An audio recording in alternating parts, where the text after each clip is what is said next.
Learn the most advanced recruiting techniques. Land the most desirable talent. Launch your company towards massive success. This is the Higher Power Radio Show with Rick Girard. All right, today we're talking about employment marketing and branding, which starts with internal marketing first. We are talking about the importance of keeping your people informed, especially while you're hiring and while hiring is taking place, and allowing your people to become brand ambassadors. The benefits of keeping people informed are tremendous as employer referrals harness the highest ROI of any hire that you can possibly make. It reduces time to hire by 55%, cost of hire to about $3,000, and improves the quality of your hire by 88%.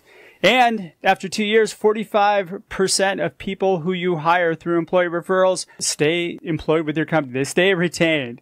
So this all starts with continually marketing internally first, and then expanding outward. Today's quote, internal marketing is probably much more important than external marketing. That's even more true today than it's ever been. Any idea who said that? Angelo Ponzi? Tom Stewart. Tom Stewart. Not John Stewart, but Tom. Not John, I wonder if but they're Tom. Related. Maybe they're distant cousins. I think he was like a senator in the 1930s and 40s. Something like that. Yeah. Well, yep. I'm Rick Girard, and welcome to the Higher Power Radio Show. Our mission is to help entrepreneurs, hiring managers avoid costly hiring mistakes.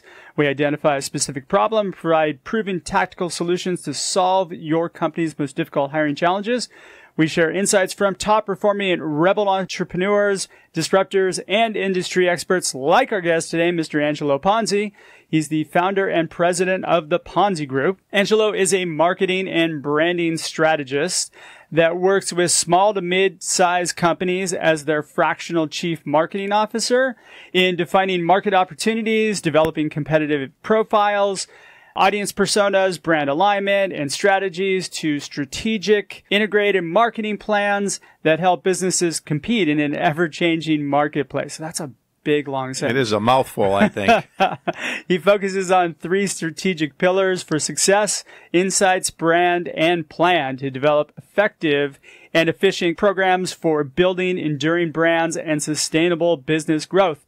Side note, he's also the host of Business Growth Cafe that's actually on after this show. So, Angelo, welcome to the Higher Power Radio Show today. Thank you very much. It's always a pleasure being here. Obviously, we're associated with each other, and every Tuesday we do a flip-flop. As you're leaving, I'm coming in, so it's always exciting, and sometimes I'm sitting down in the parking lot waiting to go, listening to your show, so I'm really honored to be on it. That makes me happy. Yeah, absolutely. We usually just high-five as I'm walking out, and you're walking in. Yeah, usually, but I do sit, when I'm down there early, sometimes I sit and listen. Get me in the mood, get me fired up and ready to go. That's what I'm trying to do today. All right, so today we're going to cover employment marketing or internal marketing for employment branding. We're going to talk about what it is and why it's important, and then we're going to teach you how to structure a solid marketing campaign that deploys internal marketing first. Sound fun? Yeah, I'm ready to play. All right, let's do it, baby. All right, so what is employment or internal marketing? Let's talk a little bit about that. Yeah, so many times with the companies that I deal with, we always focus as a marketing guy, we're always looking at how do we reach customers, how do we sell more products and services. But so many times we forget, and I use the category, the broad we, if you will, we forget about the people inside the organization. A fact. I have literally walked down the halls and started talking to employees and said, hey, how do you like the new campaign that's going on? And they say, we have no idea what you're talking about. And so they're really focused on their jobs and who they are and that particular function, but they don't really disconnected from the rest of the organization. I was working with a client last year, and as we were talking about sales and marketing programs, in the room were operations and shipping and HR and accounting. And I tried to explain to everybody that we are so integrated. If we're successful, and we were successful, we impact shipping. Right now, there's more products to ship. We got to do, inventory. We need more products inventory. Accounting's got more work. HR's got to hire more people. So there's a symbiotic relationship internally, but companies miss the mark to educate their employees about what's going on, about the brand themselves. Yeah, I encourage you as listeners, ask your employees what they really know about your business. And a survey that I did last year, I asked CEOs of companies, do your clients, would they recommend you? The answer was yes.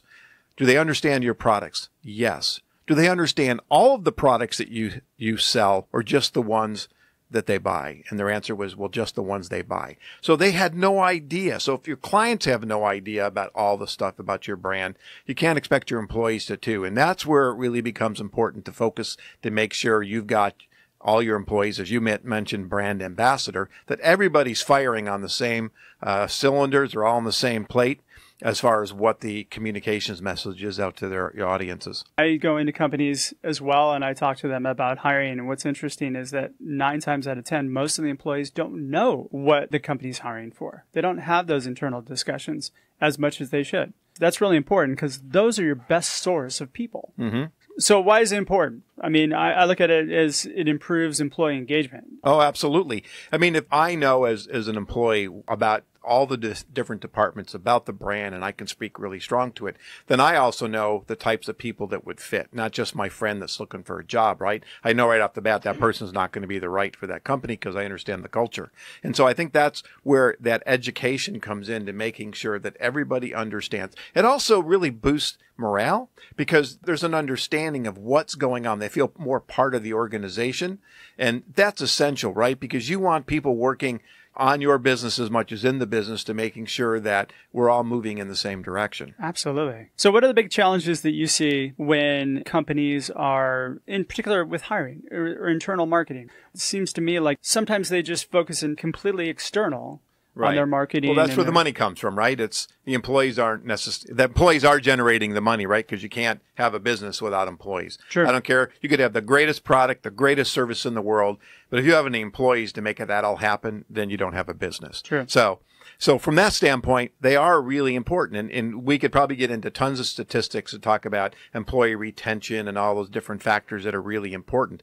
But I think the biggest challenge when it comes to setting up an internal marketing program is it has to start at the top. It's much like doing customer persona or customer centricity, customer first strategy. It starts at the top. Same thing with an employee program or an internal marketing program. It has to start from the top. There has to be a champion. So many times I've seen when we actually do internal programs, they hand it to one of the marketing guys or one of the HR people, and they're really not geared up to fulfill that, because that's not their daily job. So is that the job of the C-suite?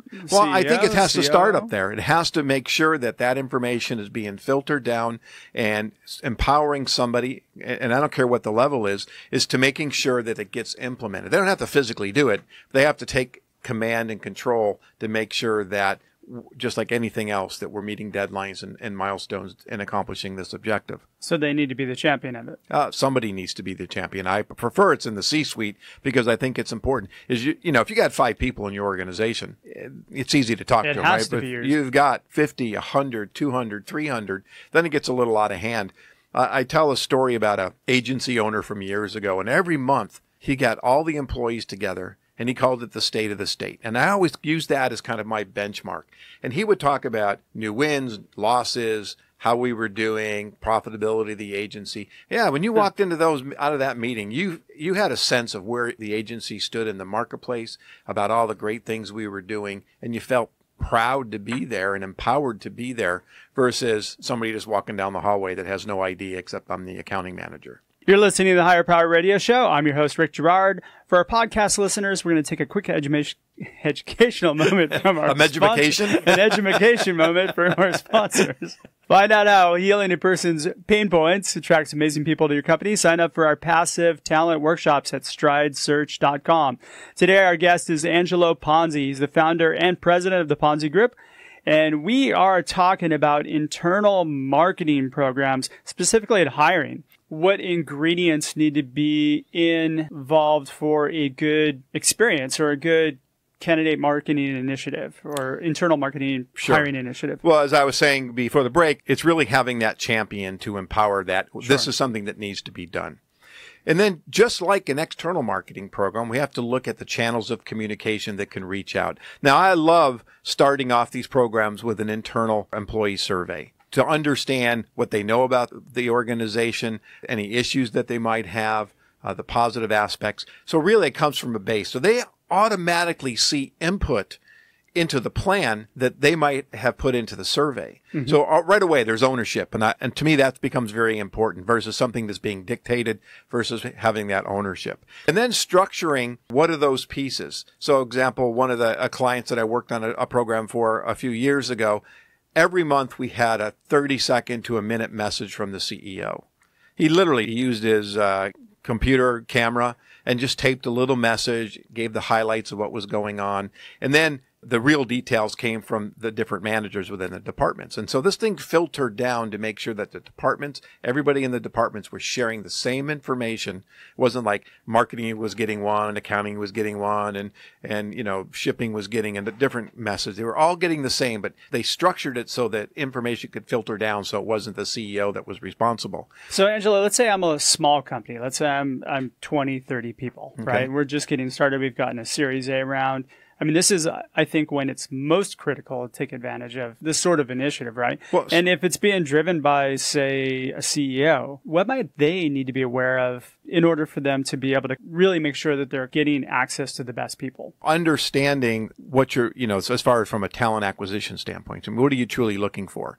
And we've talked about this before. I mean, everything from the job descriptions to laying out the details, making it more of a workable or a marketing document as opposed to just a list of bullet points that you're trying to fulfill, because ultimately that doesn't truly get into who that individual is. Right. And I think I'm probably preaching to the choir, and you're nodding your head up and down. If you're listening to radio, he's nodding and saying, yeah, give me some thumbs up. I say that sometimes. Like every show. Yeah, like every show. So it becomes really important that those factors are really weighed in there. And I think when the organization is small, that is absolutely the time. You know, where everybody's busy working in their business. And I talk about a lot of that on my show. But you've got to step back and look about working on. And part of that working on is to making sure that your employees have an understanding of the organization, the messages you're trying to put out there, and what everybody else is doing, right? Because we're not working in silos. I worked in the advertising business for a long time, and there were a lot of silos. And so many times, you know, the people in the marketing group and the client services, we had no idea what the other groups were doing because we didn't talk to each other until it became time to pass off the information into the next level of work. And I always found that very disruptive in what was going on. And I think that's part of it. If we don't have that strong platform for communications internally to making sure we're all on the same, you know, base of information, it becomes very disruptive to the organization. At that small of a company too, there's some alignment between HR and marketing. The only time they ever cross over is when the marketing needs to hire somebody. Exactly. The other thing that I find is really interesting is that a lot of the content that goes out for job descriptions and all, that's all written by HR and recruiting. Don't you want a marketing message plugged into that? Well, I think, and this is a great topic that you brought up, because so many times when the job descriptions are being developed, they are coming out of HR. They're not being developed by the departments themselves. Yeah. I think I told you a story once about a talent acquisition group that as a chief strategy officer, I was actually overseeing. And I remember interviewing the various people within the group, and I was talking to the person who was in charge of recruiting for marketing, who had no marketing background whatsoever. In my mind, I'm thinking to myself, how can you interview marketing people when you don't know what to interview? And I'm basically overseeing marketing. You haven't asked me once about input to develop job descriptions. So, you know, from that day forward, I always made sure that when I'm involved, the description and defining what we're looking for and how the interviews are being held and developed by the people within the department, because they're the ones that obviously have to work with them. What about cultivating a referral initiative or having some sort of internal marketing program that help to pull people in? Sure. Well, there's a lot of tools internally that you can implement, you know, like an internal Facebook account kind of thing, where employees can feel empowered to communicate with each other and things like that. But again, if people know what the company is truly about, it elevates their ability to look and to talk about other talent that they may know, and also be able to communicate as a brand ambassador, if you will, to get those people interested in wanting to apply for the position. Brand messages reached 561% further when they're shared by employees, as opposed to your normal brand channels. Sure. And then the other thing that I found was that content shared by employees receives 8 times more engagement than content shared by brand channels. Why wouldn't you take advantage of this with your company, especially in hiring, and getting everybody to be your recruiter? again, I think on a normal day-to-day, it's not top of mind. Because right? your head's in the business. Head's in the business. It. You're thinking about, I've got to get my lead gen going. I've got to get my content out there so I can get people into the funnel and try to sell them my product or my widget. And you're not thinking about all that other stuff that's happening behind the scenes until the products and services are starting to be sold. And then all of a sudden, the people that are doing the job don't understand all the repercussions. And so that's why I'm saying it can be a base of a platform that all organizations start, big or small, and championing somebody to really take charge of that and think it through, because there's a lot of simple ways. I mean, we use email, we got internal chat, we got internal text as a way to communicate internally. I really think businesses will be far better off. And you just read some wonderful statistics that talk about how much farther they'll be better. Oh, God, it was crazy to me. I couldn't believe it was that much more effective. How do we do that? How do we cultivate that kind of relationship? You talked about setting up a monthly meeting or internal chat platform. Let's actually talk about how to deploy some sort of engagement or give some sort of framework. Well, I think if I was doing this for my organization today, I would do internal survey, and I would want to understand the different aspects of what's going on in the firm, what they believe about the firm, how well they know the products and services, how well trained they thought they are. Worked with companies that, the guy gets hired on a Monday, they give him a little pat on the tushy on Wednesday and say, get out and sell. And I've also been in an organization. And in between it, show them where the bathroom is. Yeah. And I've been in others that, they're in training for 3 to 4 weeks, and then all of a sudden they're cut loose and they still don't know anything more about the departments that they're being released into. So, extremes. So really understanding how the employees think, I think, is one of the key areas. And then from there, you can, just like you would do with an external marketing program, you have different personas within your organization, right? Accounting people are going to think very differently than the marketing versus the HR versus sales versus operations. So you've really got those kind of customer personas in a sense of what's important to them, so you understand what's important to their job. Then how do you craft your messages? And then really build that infrastructure from a strategic standpoint and those tools or those tactical executions that are simple.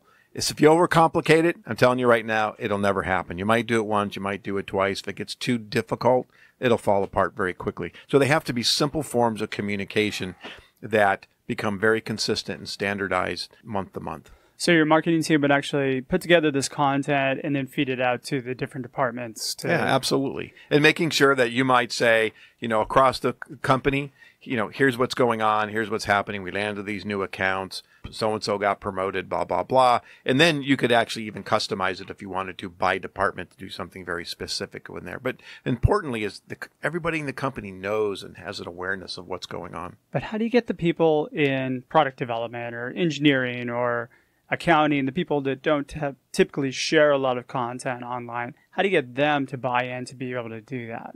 Well, I think from a consistency standpoint, I think it's important that they see that it's just not a one and done. So when I have had tech people that I've had to deal with, one of the things that they bring, I'll call them bad habits, if you will, from another company, right?